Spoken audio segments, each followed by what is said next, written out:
존경하는 41만 수성구민 여러분 안녕하십니까? 파동, 지산 1동, 2동, 범물 1동, 2동을 지역구로 둔 도시보건위원회 박충배 의원입니다. 먼저 5분 발언의 기회를 주신 전영태 의장님을 비롯한 선배 동료 의원 여러분들께 감사의 말씀을 드립니다.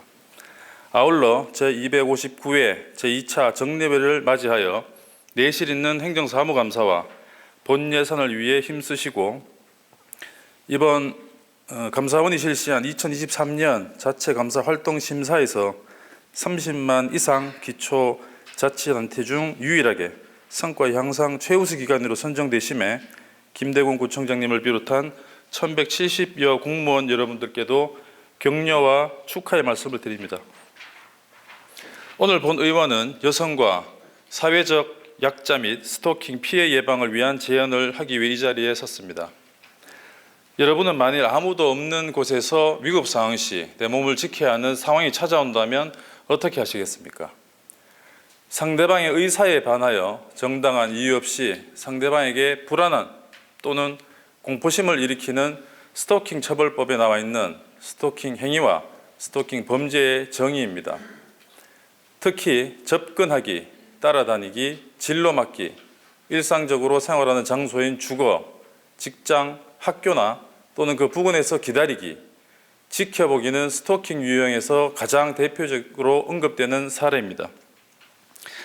2021년에 시행된 스토킹 처벌법에 이어서 스토킹 방지 및 피해자 보호 등에 관한 법률인 일명 스토킹 방지법도 올해 7월부터 시행이 되었지만 스토킹으로 인한 범죄뿐만 아니라 약자에 대한 폭력은 여전히 증가하고 있습니다.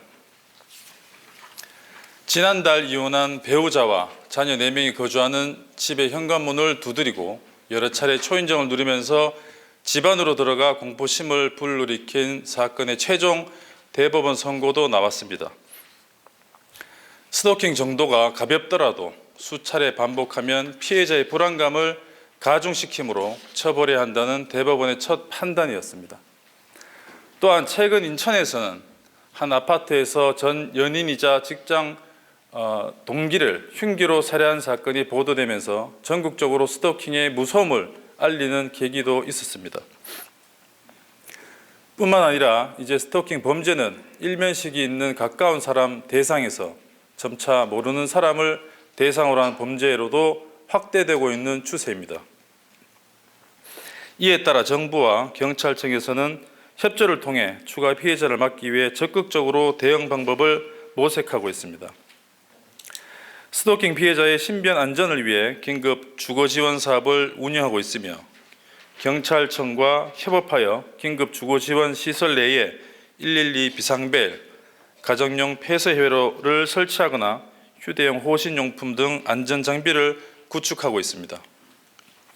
뿐만 아니라 수사 절차, 상담 보호 지원 제도를 안내해주는 스토킹 전담 경찰관 제도를 도입하였지만 안타깝게도 이러한 제도들은 모두 허점을 드러냈습니다. 예산과 인력 문제로 스토킹 전담 경찰관은 현장에서 충원되지 못하고 있으며 정부에서는 진행하는 지원 사업 역시도 집안에서는 어느 정도 보호가 가능하지만 외부로 나갈 경우에는 큰 효과를 발휘하지 못하는 어려움이 있습니다.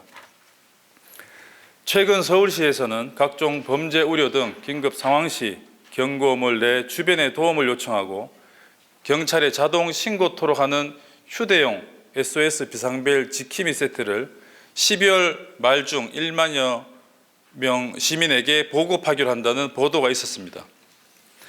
휴대용 SOS 비상벨은 크게 경보음 발생과 주변 연락 그리고 자동 신고 기능을 가지고 있습니다. 경보음은 작동 시에 70dB가량의 사이렌이 울리며 등록된 가족 및 지인 등 최대 5명에게 위치 정보와 함께 비상 문자 메시지를 즉시 발송하게 됩니다. 또한 경고음 발생 후 20초가 지나면 112에 자동으로 신고가 가능합니다. 이처럼 가정폭력, 성폭력 및 스토킹 범죄 등 이상 동기 범죄 발생 시 현장에서 자기방어 및 경찰서 등 주변 사람들에게 위급 상황을 전달하는 것은 매우 중요하며 휴대용 비상벨은 가장 효과적인 자기방어 수단이 될 것입니다. 본 의원은 여성이나 사회적 약자를 대상으로 한 스토킹 범죄나 가정폭력 및 성폭력 예방에 뛰어난 효과가 예상되는 휴대용 비상벨을 한시라도 빨리 우리 수성구에 보급하기를 촉구합니다. 스토킹과 가정폭력은 예전과 달리 이제 단순한 범죄가 아닙니다. 범죄율이 급증하던 뉴욕시를 불과 3년 만에 단숨에 안전한 도시로 변화시켜 명명된 깨진 유리창 이론처럼 지자체가 선제적이고 적극적인 조치를 취한다면 잠재적인 범죄율을 낮추고 보다 안전한 도시를 만드는 데 이바지할 것입니다. 김대훈 청장님께 간곡히 호소합니다. 늦지 않았습니다.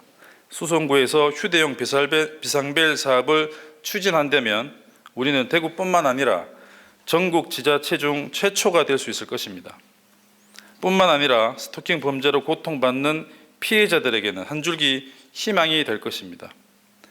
더 나아가 여성뿐만 아니라 취약계층 및 독거노인분들께 휴대용 비상벨 보급이 확산되어 생명을 살리는 비상벨이 되기를 희망합니다. 경청해 주셔서 감사합니다.